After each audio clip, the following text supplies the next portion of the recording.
Berikut penjelasan tentang hernia, penyakit yang diderita anak Lesti Kejora dan Rizky Bilar. Beberapa waktu lalu, publik dihebohkan dengan kabar terkait Muhammad Leslar Al-Fatih Bilar, putra dari pasangan Lesti Kejora dan Rizky Bilar yang menderita penyakit hernia. Publik pun turut berduka, tak sedikit yang kemudian mencari tahu tentang apa itu hernia, serta bagaimana gejala dan penyembuhannya. Mulanya kabar ini diketahui melalui unggahan Bilar di Instagram pribadinya beberapa waktu lalu. Unggahan tersebut kemudian dibanjiri komentar berisi dukungan dari para sahabat dan penggemar. Dilansir dari Healthline.com, hernia adalah sebuah penyakit yang menyerang organ dalam, salah satunya usus.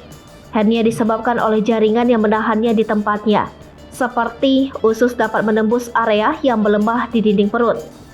Hernia tidak hanya menyerang usus namun juga bisa menyerang di antara dada dan pinggul atau daerah paha atas dan selangkangan. Namun penyakit ini tidak mengancam jiwa, akan tetapi memerlukan perawatan tertentu seperti pembedahan atau operasi untuk menyembuhkannya.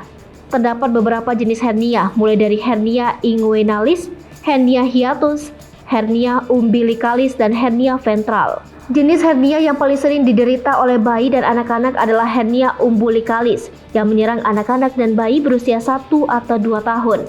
Gejala paling umum dari hernia ialah adanya benjolan di daerah-daerah tertentu seperti benjolan di selangkangan dan sebagainya.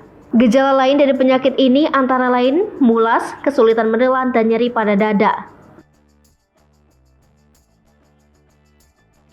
Hai pemirsa Sri Popo TV, jangan lupa komen, like, dan subscribe, serta tonton terus berita-berita terupdate lainnya ya.